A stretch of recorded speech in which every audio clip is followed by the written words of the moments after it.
আপনারা সকলেই শিক্ষক, আমি নিজেও শিক্ষক। তো মঞ্চে উপবিষ্ট সবাইকে শুভেচ্ছা জানাচ্ছি এবং সেই সঙ্গে আপনারা যারা অনেক কষ্ট করে এখানে এসেছেন, যেসব প্রধান শিক্ষক এবং শিক্ষয়িত্রী কিংবা যেসব শিক্ষক মণ্ডলী এসেছেন, তাদের সবাইকে শুভেচ্ছা রইল, খুবই আন্তরিক শুভেচ্ছা। কারণ এই ধরনের একটা কাজে ভালোবাসা নিয়ে, উৎসাহ নিয়ে, আনন্দ নিয়ে আজকাল মানুষ খুব বেশি আসে না। আজকাল আমাদের দেশে দেখবেন ভালো মানুষেরা বিচ্ছিন্ন, ভালো মানুষদের মধ্যে যোগাযোগ নেই, তারা একা, তারা আলাদা ঘরে একা একা শুয়ে কাঁদেন, পরস্পরকে খুঁজে পান না। কিন্তু যারা খারাপ তারা কিন্তু খুবই সঙ্গবদ্ধ। এক শয়তান হুক্কা হুয়া দিলে মুহূর্তে হাজার শয়তান ক্যা হুয়া করতে করতে এগিয়ে আসে, তাই না? সেই জন্য আজকে আমাদের দেশে দুর্বৃত্তেরা ভালো মানুষদের চাইতে অনেক ওপরে উঠে গেছে, তারা অনেক শক্তিশালী হয়েছে। আমাদের সংগ্রাম তো তাদের সঙ্গেই, তাই না? আমরা শিক্ষক, আপনারা শিক্ষক, আমি নিজে শিক্ষক, আমার জীবনে 30 বছর আমি শিক্ষকতা করেছি।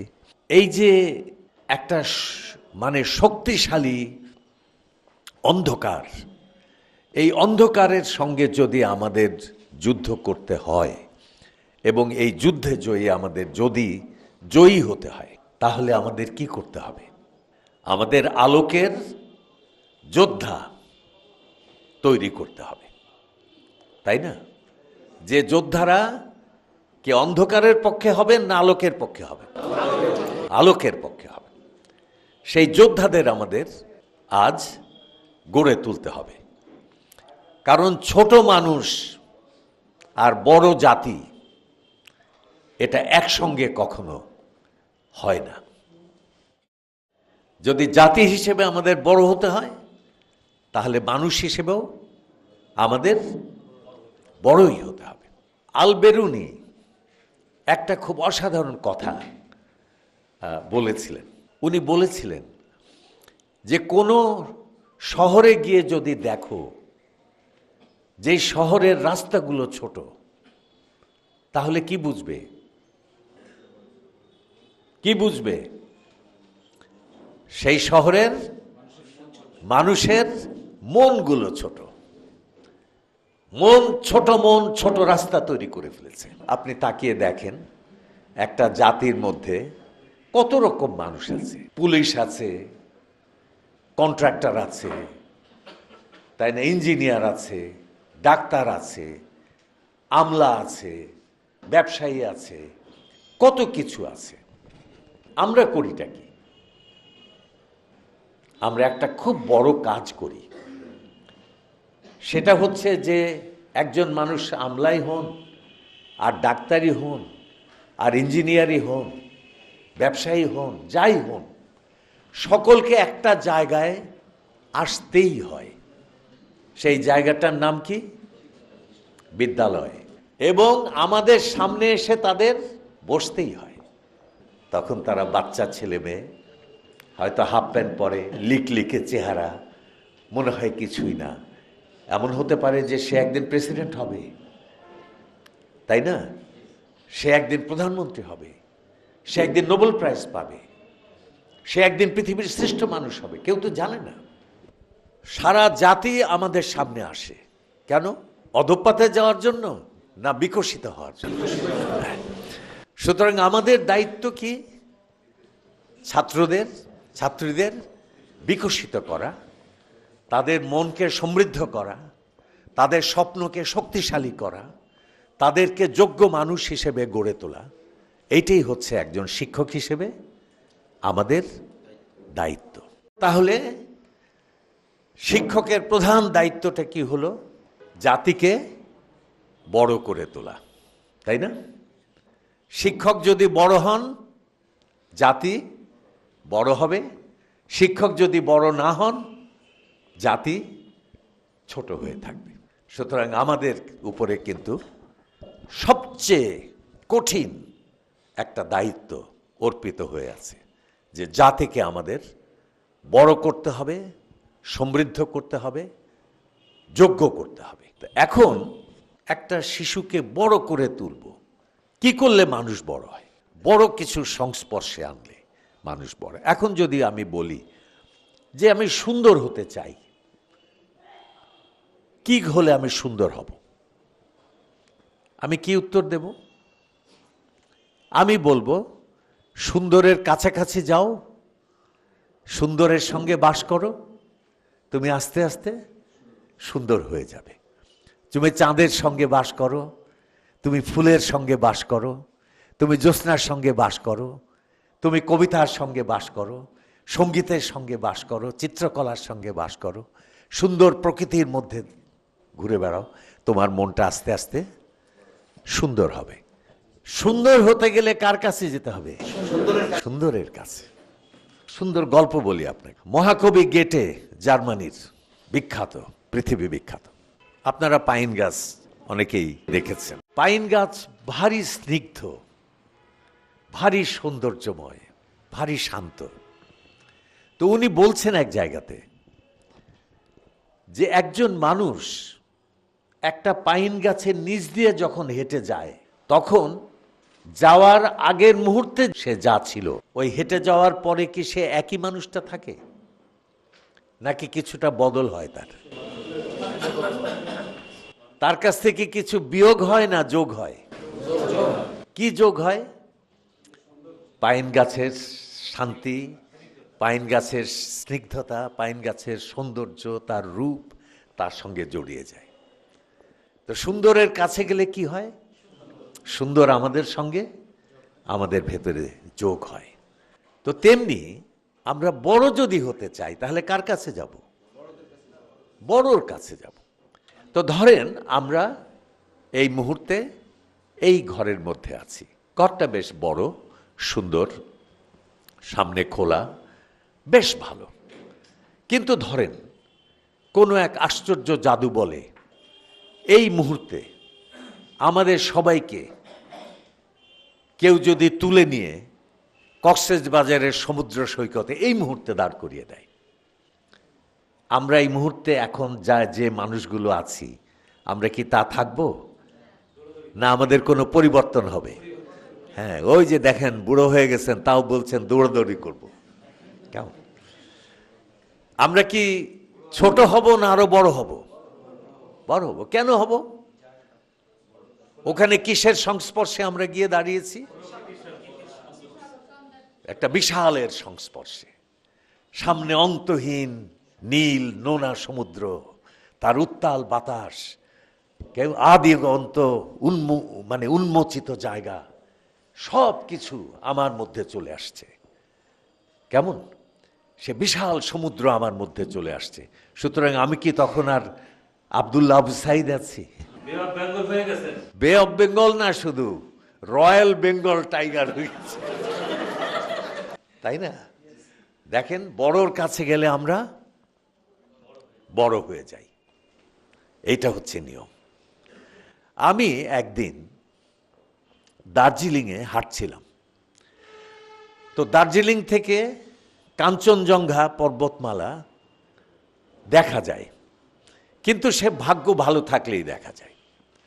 কারণ এত কুয়াশা, এত মেঘ যে কিছুতেই কাঞ্চনজঙ্ঘা দেখা যায় না। আর দেখা যায় শুধুমাত্র একেবারে দার্জিলিং শহরের উপরের যে জায়গাটা, টপ মল বলে, সেই মল এলাকা থেকে দেখা যায়। তো আমি একদিন হাঁটছি, অনেক দিন হেঁটেছি, দেখি নাই, দেখতে পাইনি। একদিন উদাসীনভাবে হাঁটছি, দেখব কল্পনাও করি নাই। হঠাৎ একটা মোড় ঘুরতেই সামনে দেখি আকাশ পরিষ্কার, ঝকঝকে নীল, তার মধ্যে সেই অন্তহীন বিশাল কাঞ্চনজঙ্ঘা। ওরে বাপ রে বাপ, কি যে রাজকীয় সৌন্দর্য, কি অনির্বচনীয়, কি অভ্রভেদী, কি অন্তহীন। এক মুহূর্তে মনে হলো আমি আর নেই, আমি কাঞ্চনজঙ্ঘা হয়ে গেছি। আমি বোঝাতে পারলাম? সেই সৌন্দর্য, সেই অনির্বচনীয়তা, বিশালতার সঙ্গে কাছে গিয়ে আমাকে হারিয়ে ফেলেছি। আমি কাঞ্চনজঙ্ঘা হয়ে গেছি। বড়র সামনে গেলে আমরা বড় হয়ে যাই, সুন্দরের সামনে গেলে সুন্দর হয়ে যাই। তো সুতরাং যদি আমাদের সন্তানদের, আমাদের ছেলে মেয়েদের, যারা সারা জাতি আমাদের সামনে এসে কৈশোর বয়সে বসে আছে, তাদেরকে যদি আমরা বড় করতে চাই, তাহলে কি করব? তাদের কোথায় নেব? কার কাছে নেব? ছোটর কাছে না বড়র কাছে? বড়র কাছে নেব। এখন পৃথিবীতে বড় কি বলেন? জ্ঞানের চাইতেও বড় জিনিস আছে, জ্ঞানের চাইতেও বড় জিনিস আছে। কি সেটা? সেটা হলো মানুষের হৃদয়, যেখান থেকে জ্ঞানের জন্ম। জ্ঞানের উৎস কোথায়? মানুষের মন, আত্মা। মিথ্যা শুনিনি ভাই, এই হৃদয়ের চেয়ে বড় কোনো মন্দির কাবা নাই। এই হৃদয়ের চাইতে বড় পৃথিবীতে আর কিছু নাই।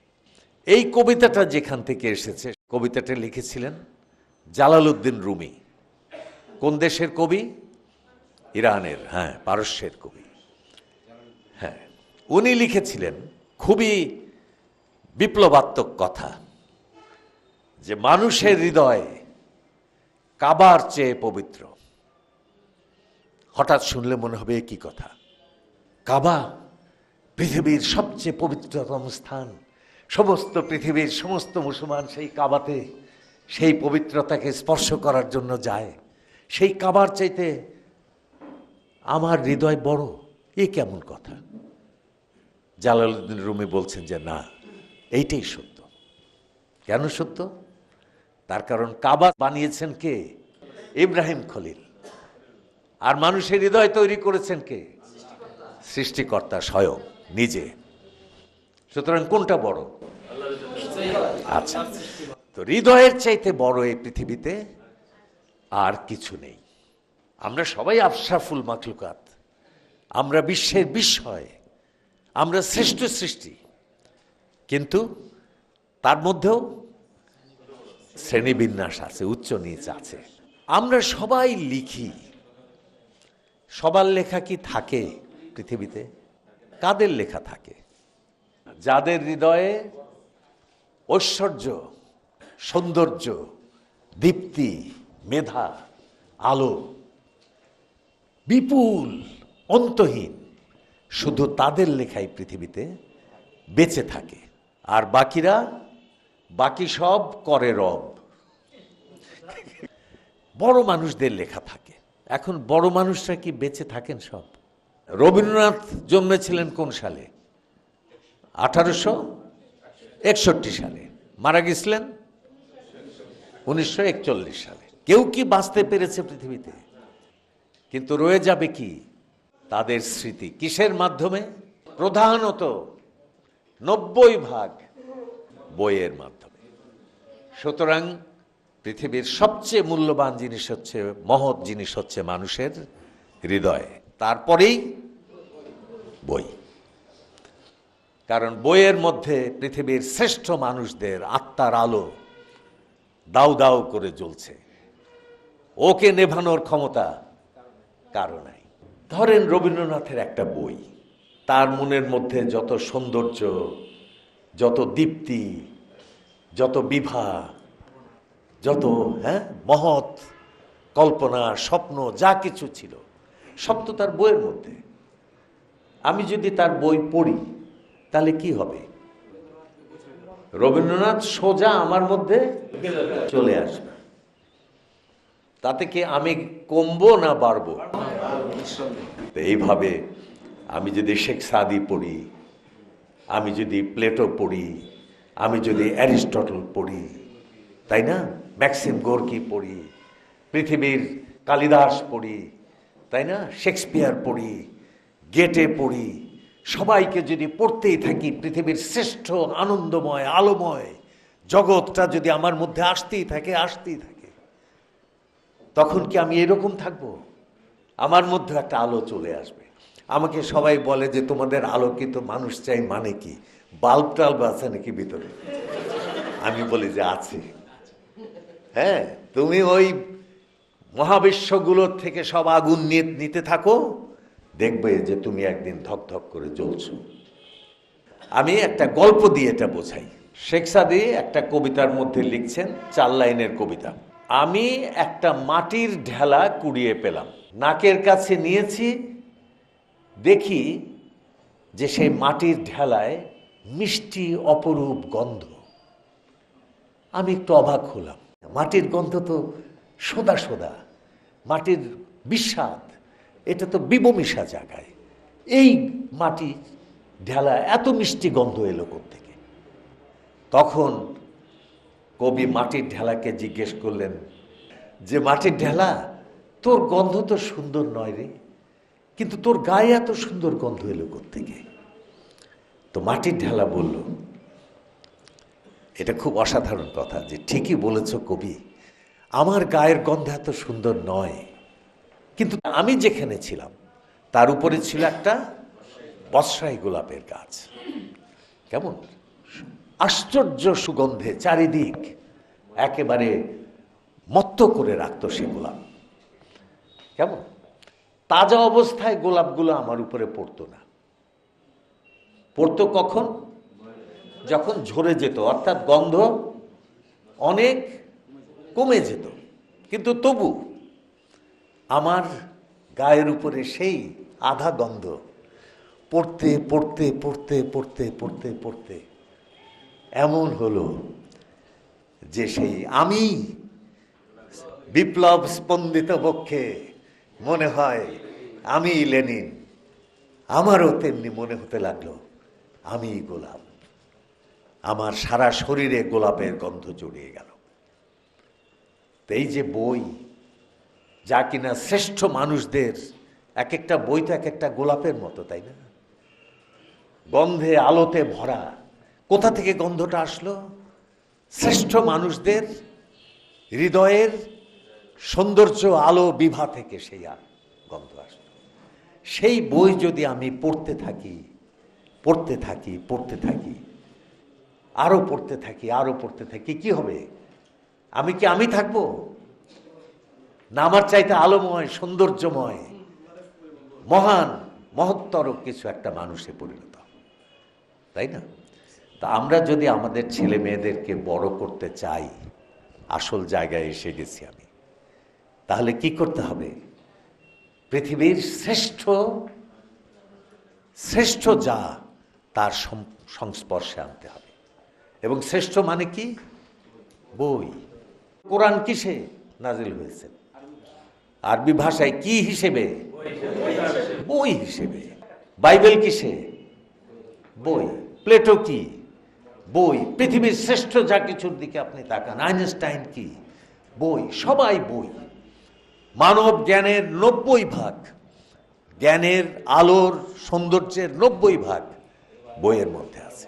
সবচেয়ে সুন্দর বই, সবচেয়ে আলোয় ভরা, স্বপ্নে ভরা বই আমরা যদি একটা শিশুর মনের উপরে প্রতিনিয়ত ফেলতেই থাকি ফেলতেই থাকি ফেলতেই থাকি, তো কি হবে?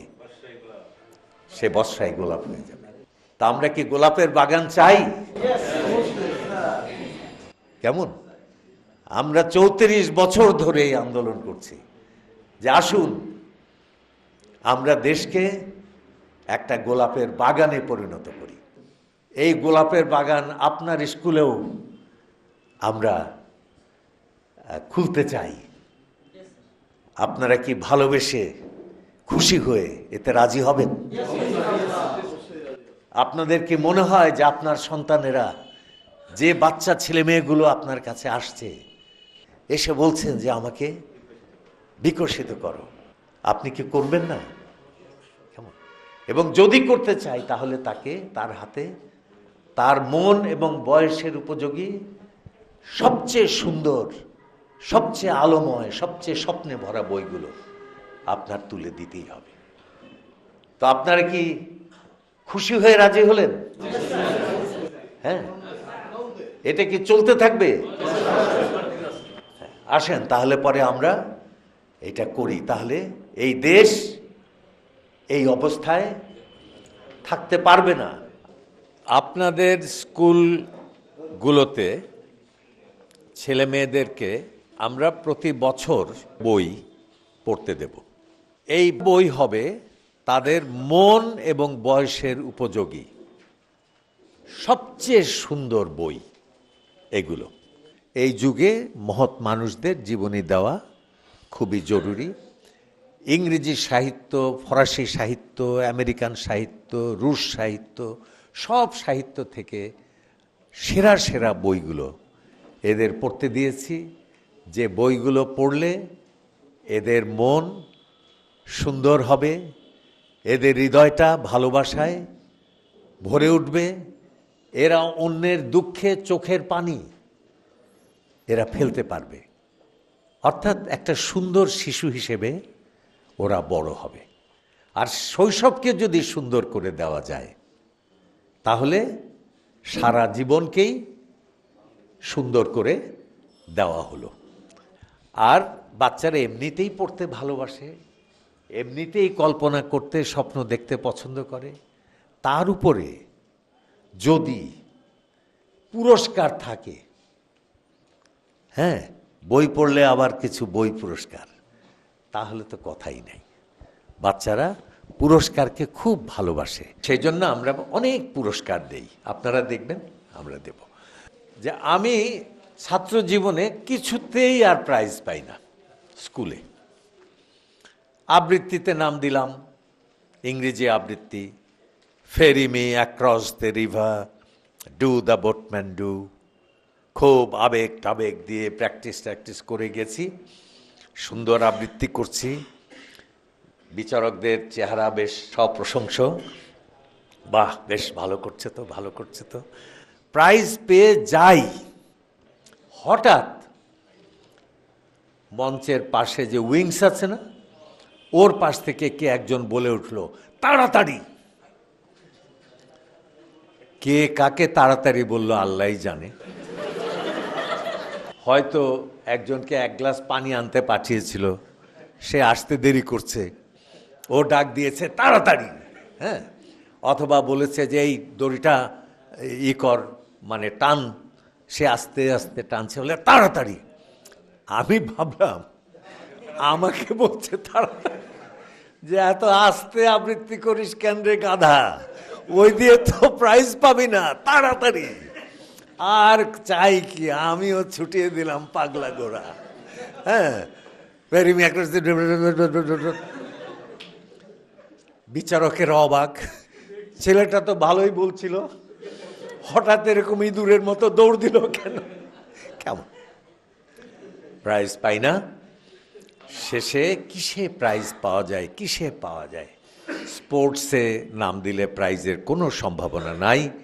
তার কারণ আমার যা ওজন, আমি তখন মোটা ছিলাম ভীষণ, হাই জাম্প যে দেব, ওঠার চাইতে নামার দিকেই আমার আগ্রহ বেশি। পোল ভর দিতে গেলে হয়তো বাঁশি ভেঙে যাবে, কিসে নাম দেই? দৌড়াতে গেলে এই ওজন নিয়ে তো দৌড় সম্ভব না, প্র্যাকটিস করতে হয়। শেষে খুঁজে খুঁজে, এখন আর সেটা নাই, কিন্তু আমাদের সময় ছিল পিছন দিকে দৌড়। আমি বল এই পাওয়া গেছে, কারণ এইটা কেউ প্র্যাকটিস করে না, পিছনে গেলে দৌড়।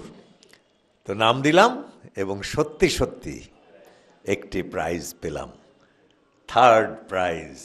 হ্যাঁ, তো এখন সেকালে দেশ গরিব, দেশের বড় লোকেরাও গরিব, স্কুল গরিব, স্কুলের স্পোর্টস গরিব, স্পোর্টসের প্রাইজও গরিব। আমার 3rd প্রাইজ হলো একটা প্লাস্টিকের চায়ের চামচ। কিন্তু ওই চামচ দিয়ে আমি সবাইকে পাগল করে তুললাম। আব্বার কাছে আসতো, আব্বার বন্ধুরা ড্রয়িং রুমে বসে গল্প হচ্ছে, চেয়ারে বসে আমি ঘরের এক কোণে দাঁড়িয়ে সেই চামচ এরকম এরকম করে নাড়ি, এই আশায় যে কেউ নাকি জিজ্ঞেস করে, খোকা তুমি চামচ নাড়ো কেন? তখন বলা যাবে যে হা হা, এ যে সে পুরস্কার নয় গো, এ হচ্ছে গিয়ে থার্ড প্রাইজ। সুতরাং পুরস্কার একটা, ওই বয়সে পুরস্কার মানুষের জীবনকে যেভাবে জাগিয়ে দেয়, এইটা কিন্তু বিরল। কেমন? সেই জন্য আমরা অনেক পুরস্কার দেই, আপনারা দেখবেন আমরা দেব।